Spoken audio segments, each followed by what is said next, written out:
From test driving the world's fastest supercars to running a quirky farm in the English countryside, Jeremy Clarkson has built a life that's as wild and unpredictable as his TV shows. But beyond the cameras, what does Clarkson's world really look like?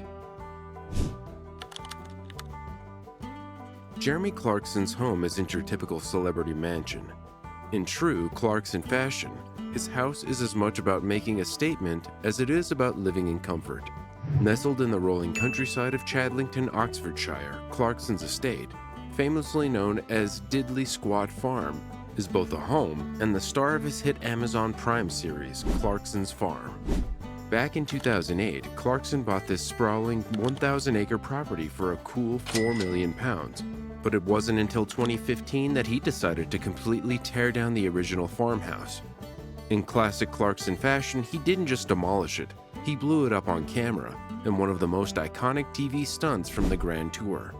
His neighbors weren't thrilled, but hey, it was pure Clarkson chaos at its finest. After the dust settled, Clarkson set out to build his dream home. Though he's known for his loud opinions and bold personality, his taste in architecture is surprisingly refined. The new farmhouse blends modern design with rustic charm, fitting perfectly into the surrounding countryside while offering all the luxuries of a high-end estate.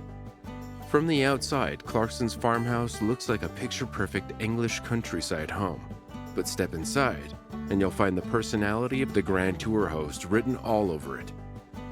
The house boasts multiple bedrooms, spacious living areas, and a kitchen that's fit for a man who loves a hearty steak and a pint of beer. Clarkson has openly admitted that cooking isn't his thing, but the kitchen still serves as the heart of the home, especially when he's entertaining friends or filming for the farm show. One of the standout features is the massive living room, complete with floor-to-ceiling windows that overlook the lush fields of his farm. It's the perfect spot for Clarkson to relax after a long day of farming, probably with a stiff drink in hand. The house also features a cozy library where he reportedly spends time writing his newspaper columns and planning his next on-screen antics. But what really makes the house special is its connection to the farm. Clarkson's property isn't just a backdrop for his Amazon Prime show.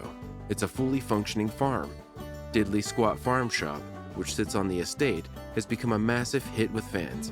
The shop sells everything from fresh produce to Clarkson-branded merchandise, including his famous cow juice, which, let's be honest, is just milk with a fancy label.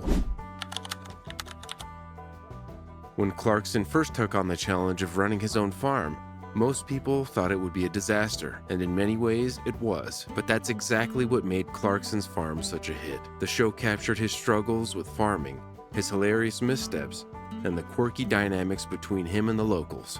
Especially Caleb Cooper, his young but no-nonsense farmhand. Despite the chaos, Clarkson has grown fond of his new rural lifestyle. Farming, it turns out, is much harder than racing supercars across deserts, but it's also given him a deeper appreciation for the land and a new way to connect with fans.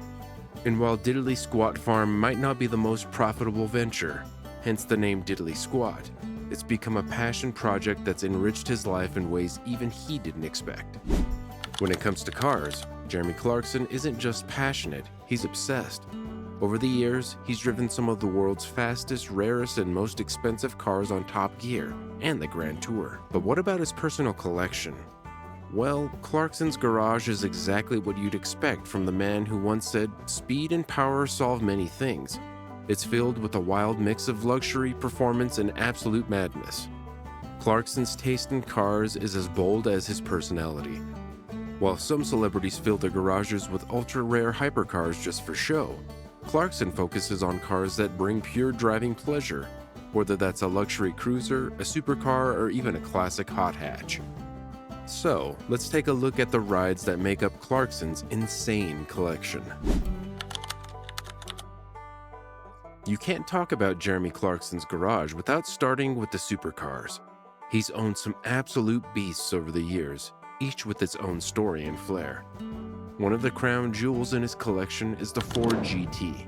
This isn't just any supercar, it's the modern reincarnation of the legendary GT40 that conquered Le Mans. Clarkson has often called it one of his all-time favorites, despite the fact that he once complained it was too wide for British roads. Still, its 5.4-liter supercharged V8 engine and aggressive styling make it a true standout in his lineup. Another showstopper is the Lamborghini Gallardo Spider. While Clarkson has been known to poke fun at Lamborghini's bold designs, he has a soft spot for the Gallardo. With its V10 engine and razor-sharp handling, the Spider offers an exhilarating open-top driving experience that Clarkson has praised on more than one occasion. And then there's the Ferrari F355, a car that Clarkson has often referred to as the last truly beautiful Ferrari. The mid-engine V8 delivers that signature Ferrari scream, and the classic styling still holds up today as one of the most iconic designs to ever roll out of Maranello. Clarkson doesn't just live for speed, he also appreciates luxury and comfort. His garage features a selection of cars that balance performance with everyday usability.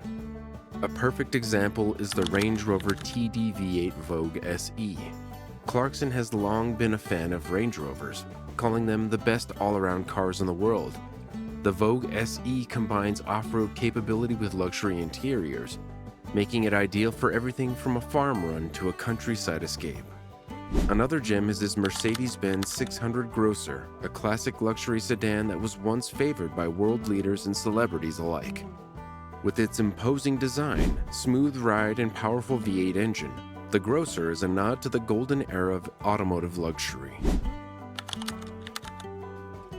Of course, it wouldn't be a Clarkson collection without some unexpected choices.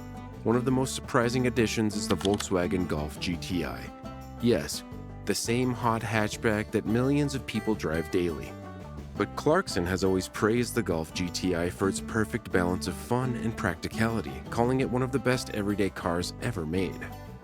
Then there's the Alfa Romeo GT V6, a classic Italian coupe that speaks to Clarkson's soft spot for quirky, character-filled cars, known for a sonorous V6 engine and so bad it's good reliability. The GT V6 is a true petrolhead's car, and Clarkson has often waxed poetic about its charm despite its flaws.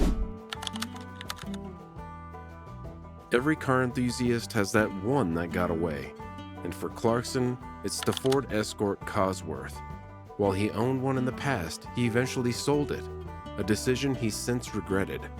The Escort Cosworth, with his iconic whale tail, spoiler, and rally-bred performance, remains one of the most beloved performance cars from the 90s. Clarkson has even admitted that selling it was a terrible mistake, but hey, hindsight is always 20/20. What makes Jeremy Clarkson's car collection so unique is that it isn't just about having the fastest or most expensive cars. It's about passion, history, and the pure joy of driving. He doesn't collect cars to show off, he collects them because they make him feel something. Jeremy Clarkson isn't just one of the most recognizable faces in the automotive world, he's a full-fledged media mogul. With a career spanning over 3 decades, Clarkson has built an empire that goes far beyond his iconic TV shows. As of 2025, his net worth is estimated at an impressive $80 million, and it's not hard to see how he got there. Clarkson's journey to superstardom really kicked off with Top Gear.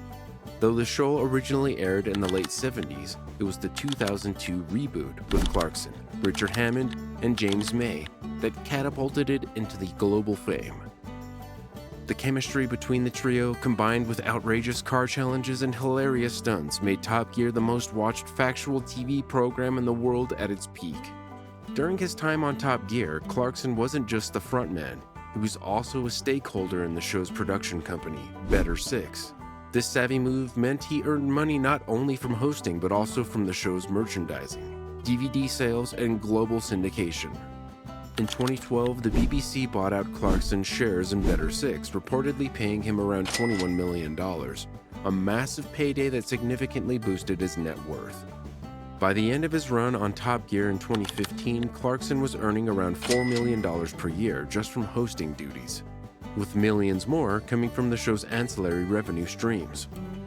After Clarkson's infamous departure from Top Gear in 2015, many wondered if his career was over. But in true Clarkson fashion, he bounced back bigger than ever. Along with Hammond and May, Clarkson signed a massive $250 million deal with Amazon Prime Video to create The Grand Tour. The show was essentially Top Gear with a bigger budget, more exotic locations, and even crazier stunts. It became one of Amazon's most watched programs, and Clarkson reportedly pocketed around $10 to $12 million per season. Even though the Grand Tour has slowed down in recent years, shifting from regular episodes to special features, the series remains a major income source for Clarkson, ensuring his presence in the world of high-octane entertainment. Just when the fans thought they'd seen all the sides of Clarkson, he reinvented himself again, this time as a farmer. In 2021, Amazon Prime released Clarkson's Farm, a documentary-style series that followed Clarkson's chaotic attempts to run his 1,000-acre diddly squat farm in Oxfordshire. The show was an unexpected hit, praised for its humor, authenticity, and surprisingly heartfelt moments. Audiences loved seeing Clarkson struggle with realities of farming, from dealing with stubborn sheep to battling local councils over farm shop permits. Clarkson's Farm didn't just boost his popularity, it also became a new revenue stream. The Diddly Squat Farm Shop, featured prominently in the show, has become a tourist hotspot, selling everything from fresh produce to Clarkson-branded products like cow juice, milk, and bee juice, honey. The shop alone brings in hundreds of thousands of dollars annually, showing that Clarkson's farming venture, while chaotic, is also wildly profitable. Outside of TV, Clarkson has a long-standing career as a journalist and author. He writes regular columns for the Sunday Times and The Sun, where he shares his trademark opinions on cars, politics, and just about everything else. His writing is sharp, funny, and often controversial, but that's exactly what keeps readers coming back. He's also penned numerous best-selling books, many of which focus on his adventures with cars and life in general. Titles like The World According to Clarkson and I Know You Got Soul have sold millions of copies worldwide, adding another lucrative layer to his income. Beyond that, Clarkson has dabbled in other business ventures, from hosting game shows like Who Wants to Be a Millionaire to various endorsement deals and media appearances. Each of these projects, while smaller in scale compared to his TV work, still adds significantly to his overall net worth. So what does Jeremy Clarkson do with his $80 million fortune? Well, for starters, he spends it on cars, lots of them. His insane car collection includes everything from supercars like the Ford GT and Lamborghini Gallardo to classic icons like the Mercedes-Benz 600 Grosser. But it's not all fast cars and luxury. Clarkson also invests in real estate, particularly his sprawling diddly squat farm, which he continues to develop. Despite his reputation for being brash and outspoken, Clarkson has shown a surprising amount of care for his farm and sustainability, even if it doesn't always go according to plan. Of course, he also enjoys the finer things in life: good food, expensive wine, and plenty of travel. But for Clarkson, it's never about showing off. It's about enjoying life on his own terms, with a healthy dose of humor and self-deprecation along the way. What are your thoughts on this? Let us know in the comments. Don't forget to like and subscribe to the channel.